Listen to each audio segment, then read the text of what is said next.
At one time, Daesh territory covered a large area of Syria and Iraq. If we look at the map from just over a year ago, about 60,000 square kilometers were under the terror group's control. In Syria, Daesh forces ranged from areas centered in and around the ancient desert town of Palmyra to further north, where they held territory stretching from Aleppo through to Al-Bab and on to Raqqa. There was also a broad area heading east into Iraq, based around Mosul, and all the way south to Kirkuk. Slowly but surely, those areas controlled by Daesh are being reduced by a combination of forces. And this is the picture now, after some significant victories. When Iraqi forces retook Fallujah in July last year, they deprived Daesh of a major asset just 60 kilometers from Baghdad. While that also allowed Iraqi forces to turn their attention towards Mosul, Daesh's last major stronghold in the country. The battle to retake Mosul began in October last year, and as we speak, Iraqi troops are battling to take the final parts of the city under Daesh control. For the first time, U.S.-backed Iraqi forces are pushing into western Mosul this morning, which is still held by ISIS. The Iraqis say they won the battle for control of the international airport in Iraq's second largest city. David Martin has been traveling with the head of U.S. forces in the Middle East to get rare insight into how American forces are assisting in the fight. The liberation of Mosul, along with the ISIS capital of Raqqa in Syria, would be impossible without airstrikes flown by American and Allied jets from bases which ring Iraq and Syria. We traveled with General Joseph Votel, commander of U.S. forces in the Middle East, as he visited one of them, although we were not allowed to reveal its location. How's everybody doing today? Votel told the troops that despite all the U.S. assistance, it's up to the Iraqis to win on the ground. They own this. We are helping them to fight, but we're not doing the fighting for them. These are 2,000-pound bombs here, and these are 500-pound bombs here. They're about to be loaded on an F-15. Right now, a bomb is falling on a target in northern Iraq or eastern Syria once every 8 minutes. That doesn't count 1,400 satellite-guided rockets fired from these launchers called HIMARS by the Army. What kind of targets do you hit? Typically, we're targeting structures, critical capabilities that allow ISIS to conduct their operations. Do you know what your success rate is? The HIMARS, it does not miss her. So we tell it to shoot, it will hit that target. To increase the pressure on ISIS, the U.S. has moved some of these rocket launchers to a position inside Syria itself. The U.S. currently has about 500 troops in Syria, but the Pentagon is considering adding hundreds more to assist in the liberation of Raqqa. The Trump administration is considering a few different options, most of which look like an escalation. If you remember, shortly after his inauguration last month, President Trump signed an executive order that pledged to ramp up the fight against ISIS, and he gave his generals 30 days to come up with a plan. General Joseph Votel, the head of America's Central Command, said he may increase the number of U.S. troops deployed on the ground in Syria and Iraq. The U.S. might also deploy these soldiers in more active forward positions. That's where they would be confronting ISIS directly, rather than just assisting local fighters. The United States and our coalition partners remain absolutely committed to this very, very important operation against Daesh. And that's not the only idea on the table. The White House apparently wants to loosen restrictions meant to protect civilians in airstrikes against Islamic State. President Trump is also considering a proposal he floated as a candidate to carve out so-called safe zones for civilians within Iraq and Syria. Even with all these proposals, the fact is that the fight against Islamic State is already being won in both Iraq and Syria. Iraqi troops are moving in on Mosul, by far the largest city under Islamic State's control. They're about to take the western half of the city after taking the eastern half last month. And now Turkish soldiers are moving in Al-Bab in northern Syria. So they're really routing ISIS in its so-called caliphate, straddling both of those countries. More than 60 people have been killed in a car bomb blast orchestrated by Islamic State, just one day after the militant group was driven out of its last stronghold, Al-Bab. The blast in the village of Susian targeted a security checkpoint controlled by rebels fighting under the Free Syrian Army banner. The attack happened as Syrian peace talks in the Swiss city of Geneva entered a second day. Syria's chief government negotiator Bashar al-Jafari said he had received a paper from United Nations mediator Staffan de Mistura and would study it. The first day of talks did not see the two sides come together in direct negotiations. Suicide attacks on two security bases in Syria's third city Homs have killed at least 42 people, including a top intelligence chief. The attacks targeted and killed General Hassan Dabul, a close confidant of President Bashar al-Assad. Syria's former al-Qaeda affiliate, Fatah al-Sham Front, claimed responsibility for the attacks. The bombers targeted state security and military intelligence headquarters in the heavily guarded Ghouta and Mahara neighborhoods. They engaged in prolonged gun battles with intelligence officers before blowing themselves up. Homs has been under the government's full control since May 2014, when rebels withdrew from the center under a UN-brokered truce deal. But the city has seen repeated bombings since then. Dozens of Coptic Christian families are fleeing Egypt's Sinai Peninsula after several killings by suspected Daesh militants. Nearly 250 Christians have taken refuge in the Evangelical Church in the Suez Canal city of Ismailia. Police say 2 Coptic Christians, a father and a son, were shot dead on Wednesday. Militants killed another member of the minority on Thursday and set his house on fire. Last week, Daesh released a video warning of more attacks on Coptic Christians. There are 22 families here now, and there will be about 20 more coming soon from Arish. At the moment, we are trying to find houses for them, as well as blankets and mattresses. I have 5 children. My husband hasn't been able to earn a penny in 3 months. Every day we hear about someone who was shot or killed. The situation there is way worse than in Iraq and Syria. We have become scared of our own shadows. We look around us and behind us. We are scared that someone might be walking behind us and shoot us. We have become afraid. Malaysia's probe into the assassination of Kim Jong-nam has implicated several North Koreans and possibly the regime itself. Pyongyang's angry denunciation of the KL authorities over their findings have turned the two countries' once friendly relations sour. Investigations into the killing of Kim Jong-nam clearly show that North Korea may be behind it. But with Pyongyang continuing to criticize Kuala Lumpur and deny the investigation results, North Korea's ties with Malaysia are at risk of collapse. We cannot trust the investigation by the Malaysian police, even though its result would be obtained. It only increases the doubt that there would be someone else's hand behind the investigation. Malaysia's defense minister on Thursday said the North Korean ambassador breached diplomatic norms and was quoted as saying that Kang Chul crossed the line. According to Reuters, a senior Malaysian government official said Kang's comment has angered Malaysia and the government is preparing a response. This response, said another official, could mean expelling the North Korean envoy or closing Malaysia's embassy in Pyongyang. Other options reportedly under consideration by Malaysia include ending visa-free travel for North Koreans. If worst comes to worst and North Korea's criticism continues, Malaysia could cut all diplomatic and trade ties with Pyongyang, formal relations that date back to 1973.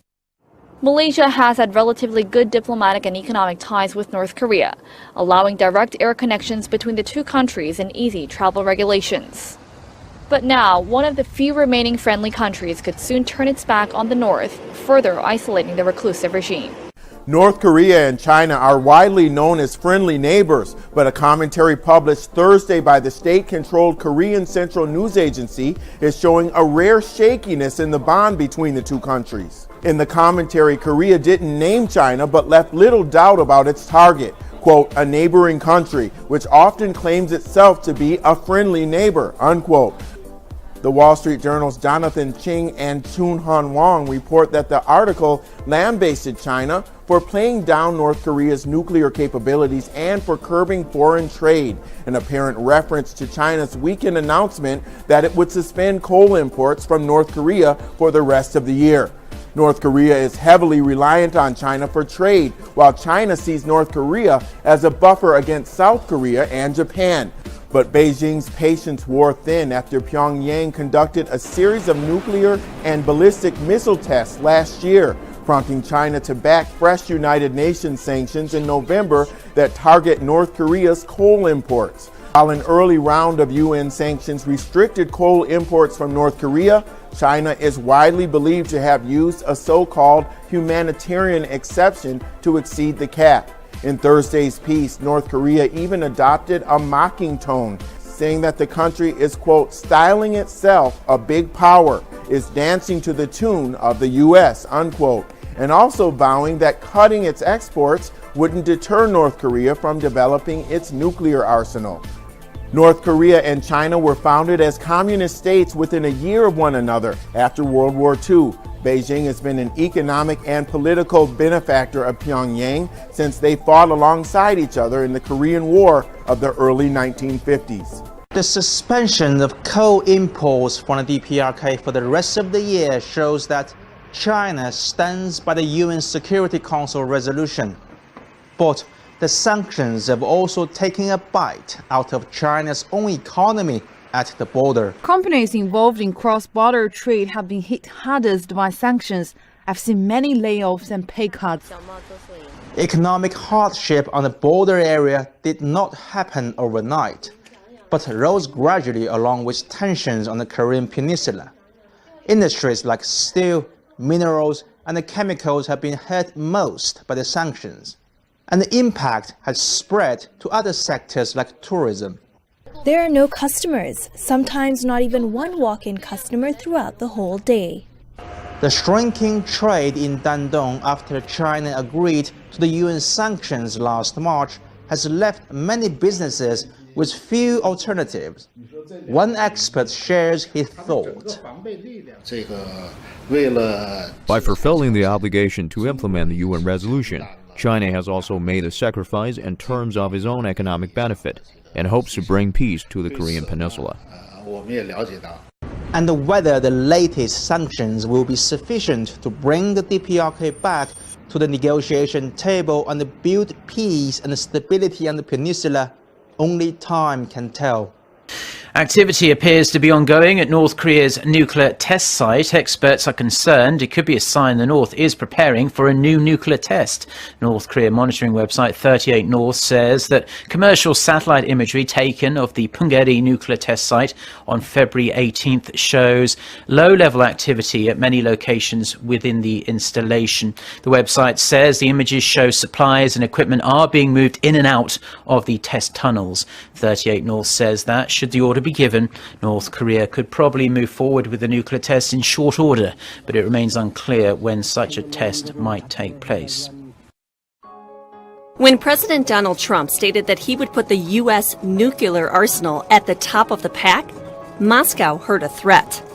According to Russian politicians close to the Kremlin, Trump's desire to reverse the agreement between Moscow and Russia to limit their nuclear arsenals would bring the countries back to the worst times of the arms race in the 50s and 60s. No official reaction has been issued from the Kremlin, but this sentiment casts a dark shadow over what Russia had hoped would be friendlier times between Washington and Moscow. The parity doctrine limiting nuclear capabilities was reached during the Cold War when both countries realized that achieving supremacy was dangerous. Alexei Pushkov, a pro-Kremlin lawmaker, stated on Twitter that nuclear stability between the U.S. and Russia needs to be preserved, and the United States cannot achieve decisive superiority. He also suggested that the president focus on the complicated nuclear relationships with North Korea before targeting Russia. A new report says Indonesia's 4 richest men control as much wealth as the country's poorest 100 million people. The report was released by Oxfam on February 23rd. It claims the country of 250 million has the 6th worst inequality in the world. The report blames market fundamentalism for the inequality, saying the richest have garnered most of the benefits of 2 decades worth of strong economic growth. It points out Indonesia's tax collection is the 2nd lowest in Southeast Asia, with over $100 billion leaving Indonesia for tax havens in 2015. Oxfam claims the one-year investment returns for the richest Indonesian would be enough to bring 20 million people out of extreme poverty. 93 million Indonesians live on less than $3.10 a day, which is the World Bank's definition of moderate poverty. Meanwhile, Indonesian President Joko Widodo has said reducing inequality is one of his top priorities. Without the garment industry, Mosammat Khoseda would have few options for employment. She makes clothes which are sold in stores all over the world. As the industry develops, so do the machines. The new machines are so much better than the old ones. It does almost everything automatically, and I can produce twice as many pieces than I did before. The garment industry in Bangladesh now employs about 4 million people, but its journey to becoming one of the largest garment exporters in the world has been far from smooth. Garment factory owners have been willing to invest in machinery, but the same hasn't always been the case when it comes to worker safety and wages. The Rana Plaza collapse killed at least 1,100 garment workers. Before that disaster 4 years ago, fatal factory fires were common. Now the industry is facing its most severe labor unrest in years. Workers say their wages aren't enough to survive. But a longer-term threat could come in the shape of the very equipment that makes workers' lives easier. An International Labour Organization report last year estimated hundreds of thousands of jobs will be lost in the global garment industry because of automation. So the automation process definitely reduces the workers in the sewing floor. For example, assistants, which we in Bangladesh call helpers. Before we needed much more, but as we upgraded our machines, the helpers went down. It's not all bad news for Mosammat Khoseda. Her nimble fingers can adapt quickly to new design alterations that would be expensive to change in a fully automated factory. So while the future doesn't exactly look bright, at least she has one of the jobs that's expected to last longer than most. Mathieu hopes his prize bull, Argo, will win him a gold medal for best of breed this year in Paris. But these aren't the best of times for livestock farmers. The sanctions imposed on Russia have cut off a huge market for their meat. Germany and Spain are now flooding the European market instead with their exports, and at a price the French can't match. 30% of farmers in France live on just $375 a month, the Ministry of Agriculture say, despite the fact they receive more subsidies than any other country in the EU. The reality is very simple. If tomorrow we are no longer subsidized, we all fall. We cannot live without them. The Chauvet family has been running their farm near Nantes for nearly 6 decades and 3 generations. Like all livestock breeders, they face much higher production costs than their competitors because of the steep social welfare charges and taxes in France. When the next generation of the Chauvet family takes over the business, hundreds of thousands of jobs and farms could have disappeared.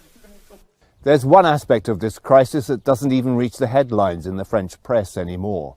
On average, one farmer commits suicide every day. The latest was Celine, a dairy farmer from Brittany. A mother of 2, she was found hanging in a barn. She'd left a suicide note saying she was drowning in debt. Pig farming has already virtually disappeared from huge swathes of the French countryside. Pascal is struggling to survive. He doesn't know how much longer he can continue. People are disgusted by the way things have been going for the last 10 years. Farmers can't cope. They have massive debts. They're all on the edge of bankruptcy or suicide. And all that leads to extreme things. As the changes in the countryside begin to take hold, a transformation in the political landscape could follow in their wake. It's Marine Le Pen and the National Front who are gaining the votes. It is clear that the policies of France are to be decided in Paris, and no ally, no treaty, no alliance will decide France's policies. It is equally clear that France will itself assume the defense of its territory, that it will take on actions that are just in order to assure the security of its territory. The interests of its citizens will depend on no one else. Speaking to journalists in Paris, the candidate also said she would seek to immediately overhaul the European Union, reducing it to a very loose cooperative of nations with no single currency and no special border-free zone. With the first round of the French presidential election still 2 months away, a poll shows Le Pen is expected to get about 26.5% of votes in the first round, The approval ratings for independent challenger Emmanuel Macron and center-right candidate Francois Fillon both stand at 19%. Some voters are trying to persuade former President Barack Obama to run for office again. Only this time the position is in France. Obama. A petition calling for Obama to run in the French presidential election has been making the rounds online. The group behind the petition says its goal is to get 1 million signatures, and NPR reports it's well on its way. As of Thursday evening, about 27,000 people had signed. So why Obama? Well, as the petition's website put it, because he has the best resume in the world for the job. His French fans have even adopted his U.S. presidential campaign slogan, "Oui on peut," or Yes, we can.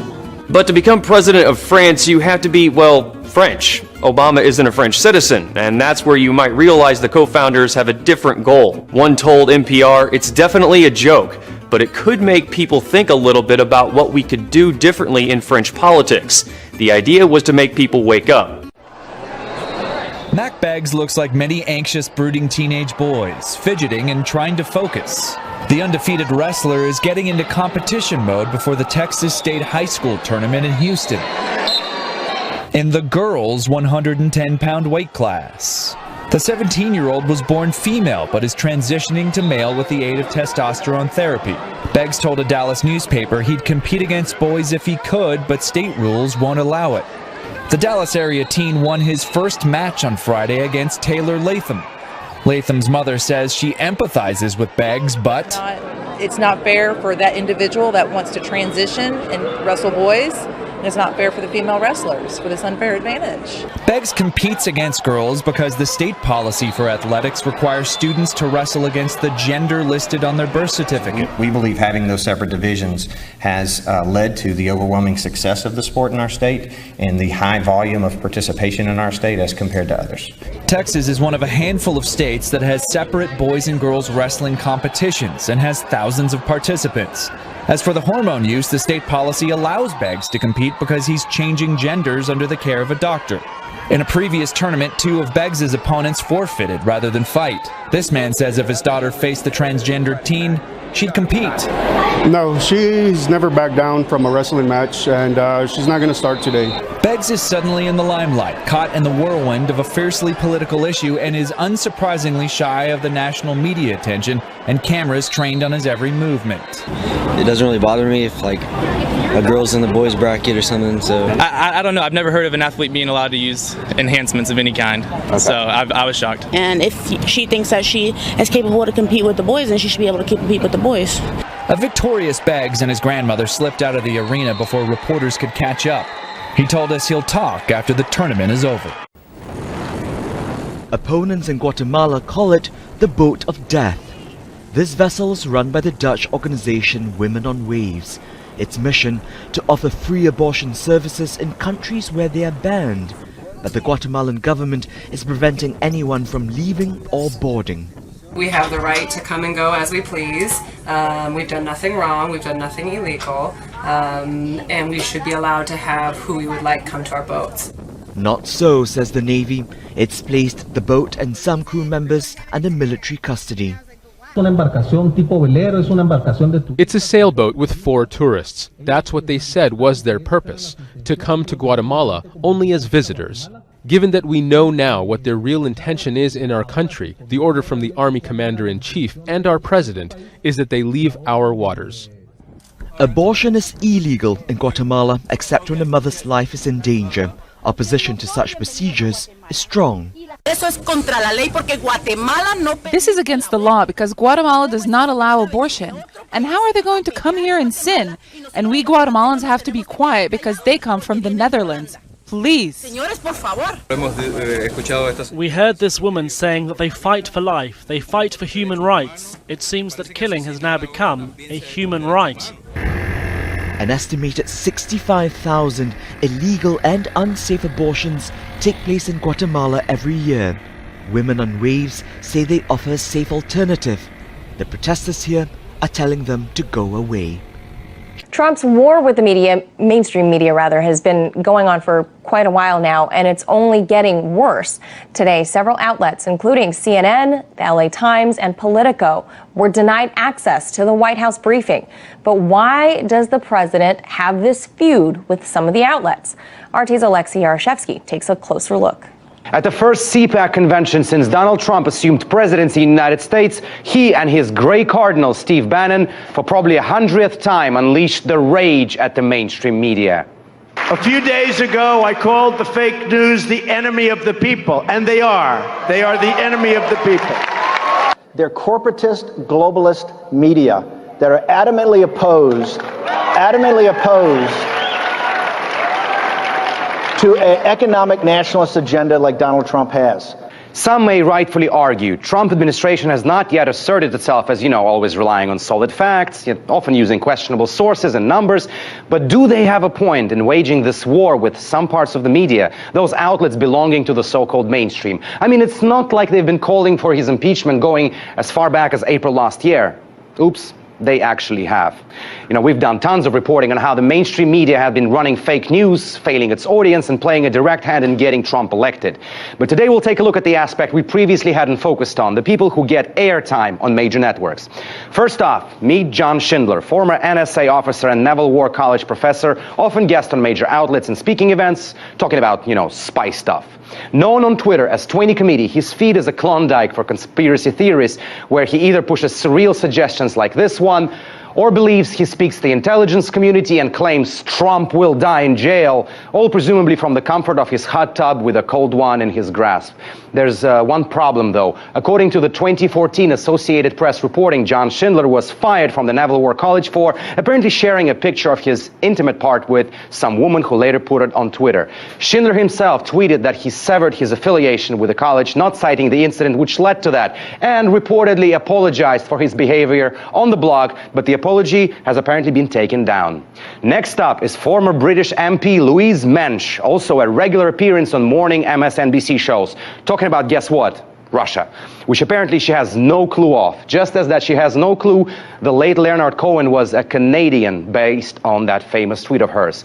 The Russia expert on MSNBC also wanted precision bombing raids on Russia, suggested that all major political campaigns in the United States, including that of Bernie Sanders, were financed by the Kremlin, and even suggested that Putin murdered Andrew Breitbart and the founder of this network. There's only one tiny issue here, and that is Mensch's admission from just years ago. I have used Class A drugs in the past. I said this when somebody attempted to blackmail me over the issue during the Murdoch hearings. I thought it was better just to come clean with the public and say, yes, I have done this. And it is something that I regret incredibly in my youth, that I messed with my brain. I said we all do stupid things when we're young. It's had long-term mental health effects on me. It's caused me to be more anxious than I need to be. And last but not least, insane amount of airtime given lately to former staffers of Hillary Clinton's campaign like Robbie Mook or Jennifer Palmieri. Just wondering who in the right state of mind would be interested to know the opinions of the people who lost the seemingly unlosable political campaign. And to top that, their boss, John Podesta, even landed a job at the Washington Post this week, which also claimed in a statement that no one knew how Washington operated and campaigns were run better than John Podesta. Just think about the immense irony of that. And all this seems like a never-ending SNL comedy skit, never-ending content to doubt or laugh. The problem is that this war between the most powerful politician in the world and the media which can and should be holding officials accountable but instead relies on shady sources and highly questionable talking heads, this war is only intensifying, signified by Friday's expulsion of several outlets from the White House briefings. And this war is bringing nothing but harm to America.